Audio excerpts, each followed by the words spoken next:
Sports fans, wrestling fans, your boy Number One here tonight to talk about TNA and NXT reviews. First, we're gonna start off with NXT review. NXT starts off with the NXT Women's Champion Bayley, who talks about her tremendous match at Takeover Respect against Sasha Banks and how women's wrestling has changed and it's starting to get the respect that it rightfully deserves. Then out comes Alexa Bliss with her goons, Blake and Murphy. And she comes out there and talking about, I want to congratulate you, Bayley. You deserve to be the women's champion right now. Then she holds her hand up, says, everybody, let's get up for Bayley. She takes the belt from Bayley, hides behind the two guys, Blake and Murphy, as Bayley attempts to try to get her belt back. And then she tells Alexa Bliss tells her that she don't deserve to be the champion, that she's going to be the one to take it from her. And then she grabs the belt and throws it back at Bayley. So, after that, we had a skit with winners of Dusty Rhodes Tag Team Morris, Samoa Joe, and Finn Balor. And Samoa Joe says that he's been undefeated since he came to NXT, and that he's there for one reason only, that he deserves to be the number one contender for the title, and since he is undefeated. William Regal comes out and said, since everybody been busy with Dusty Rhodes Memorial, that now it's time to get back to business, and they're gonna have a battle royal for the number one contender. Samoa Joe's he's like, man, I done been through these guys. I done been through any guy you put against me. And he said, I think I deserve battle royal. But Rick said, we're going to have battle royal. And Samoa Joe said, well, I guess I have to go through everybody. I want to say it one more time to prove that I deserve a title shot. So, after that, we have the Vaudevillains, the tag team champions, of course, taking on Sawyer Fulton and Angelo Dawkins. The Vaudevillain win after hitting Angelo Dawkins with the Whirly Dervish. I still don't understand what the name Whirly Dervish means, but then after that we have EV taking on the debuting Nia Jax. You know, she's in a Samoan legacy. Now, you know, I was interested in seeing Jax. You know, there's a lot of talk about her since she's come from a famous Samoan background lineage.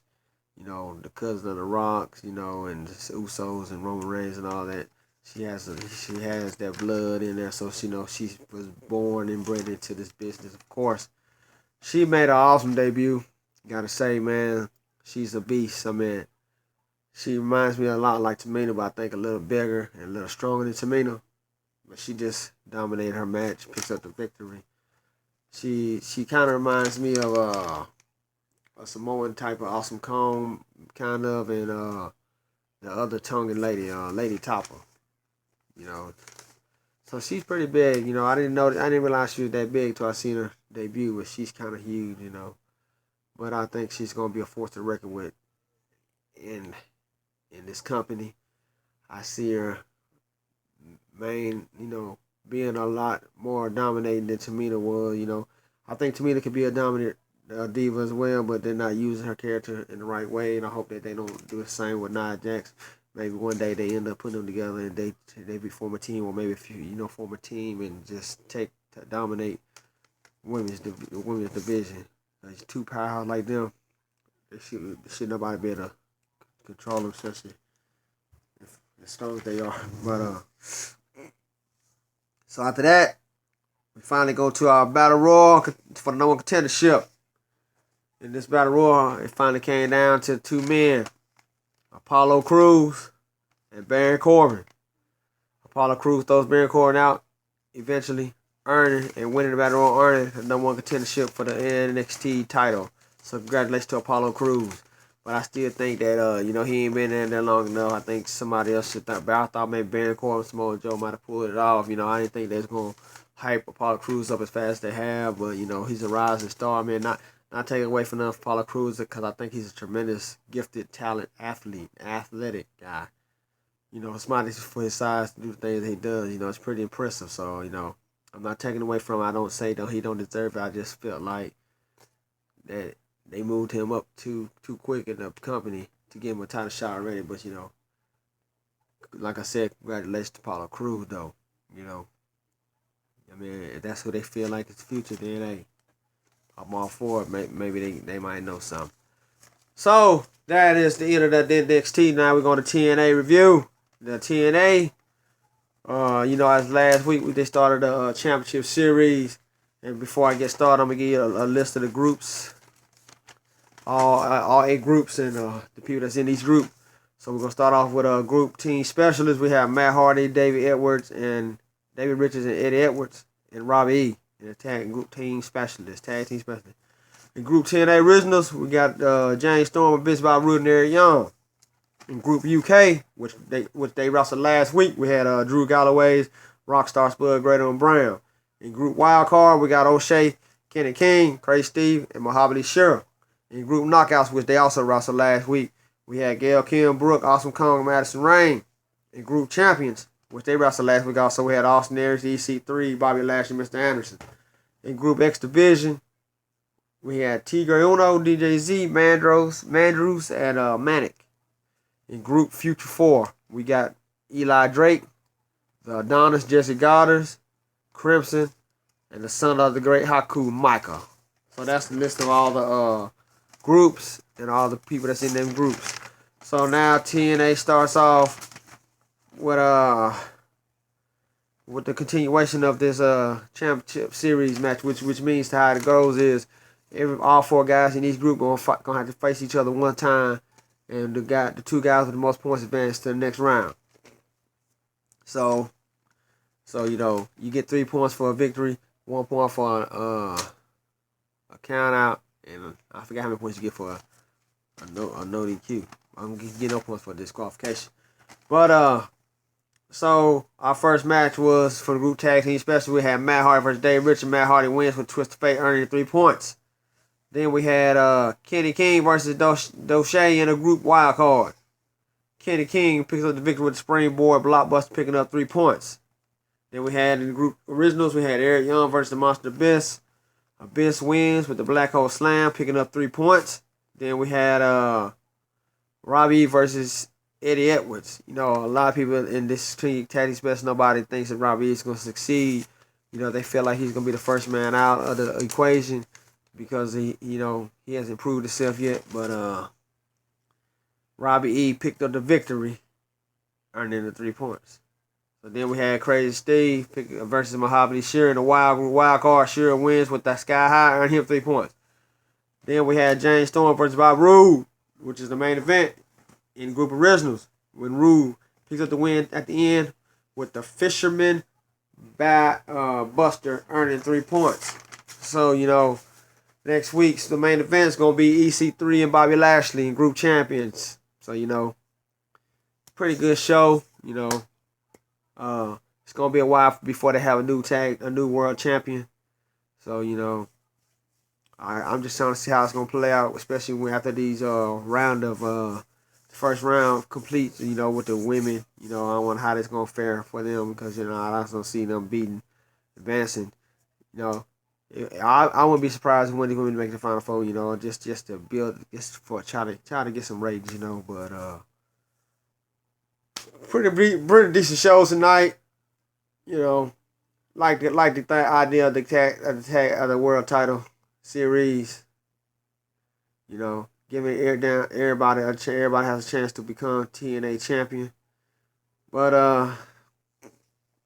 if you ask me, I think it's gonna come down between the last 2 champions, EC3 and Matt Hardy, as far as who's gonna be the champion. So it might be a surprise, it might shock me. It might put a twist in, it might not be 9-1-0. So which means to say that during this tournament, somebody's gonna end up beating EC3, or if he don't make it, it's because he ain't have enough points to make it. Because he might not lose, he might just he might lose by count out or get DQ'd, but he won't get pinned. I don't see him get pinned yet. So kind of like some of the groups. I think that's good with Team Original since those were the 4 original members. Unfortunately, one of the real original members not in TNA, which is AJ Styles. That would have been my pick to win it all. I can't wait to see him in a main roster. The New Japan RH, get out of that. I'd like to see him in WWE, of course. There's been talks and rumors about him possibly coming to NXT. Also, James Storm, of course. So, so if that's the case, it's been cited James Storm was just seen in WWE arena a couple weeks at NXT. So, if that's true, we know he's not going to advance in this tournament, go too far in this tournament anyway, So, they kind of giving some of the stuff away by some of the things some of the people that they got on the contract who's leaving them, whatever. So, I'm just here to give you an inside scoop and give you a review of what's going on in the wrestling world, NXT is trying to compete, trying to save face, trying to keep TV time going, so they gotta try to do what they can to make it right, to try to get people to get more involved. So I think this is a fresh, good start for them, I think, anything's worth a try. So, hey, I'm all for it, I mean, I just like to see some good action, good wrestling, I mean, you got the talent, the men and women on your roster who can bring in the audience. It's just how you use them is the key. Will you take over and be a dominating WWE in the next couple years? Answer that is going to simply be, I ain't trying to be disrespectful, trying to be funny when I say it is hell no. But you can be a major player in the wrestling industry, okay? So, you come up with new ideas, you gotta try to keep it going, because, I think it's a good thing that WWE has NXT coming on. They should have them on at the same time. Just, like they used to do with Nitro and Raw. Just, have both of the shows, like, compete with them. But, just to see actually which one will get the better ratings, because both shows is like, the minor leagues of the WWE, if you ask me. The major leagues is the WWE. Those are like the minor leagues farm systems or some shit, because there's no other organization in the wrestling world that is on the WWE level. Do you have WWE is there? Do you have TNA, NXT, and RH, and maybe New Japan here, and the other and then down here you got all the independent circuits, So that's how my review is this week. Looking forward to coming back next week for another review. So again, I am the Hawaiian, and I'd like to say keep checking me out, keep watching. Hopefully each week I have better shows, better reviews, better results, and maybe, a better name for myself, as, entertainment. That's what WWE stands for, Wrestling World Wrestling Entertainment. And I'm here to entertain the audience on giving you my reviews and giving you my opinions and thoughts and the rumors that circulates the world of professional wrestling. So once again, my name is The Hawaiian, and I like to say peace. God bless you. Have a nice night, and I'm looking forward to seeing you next week.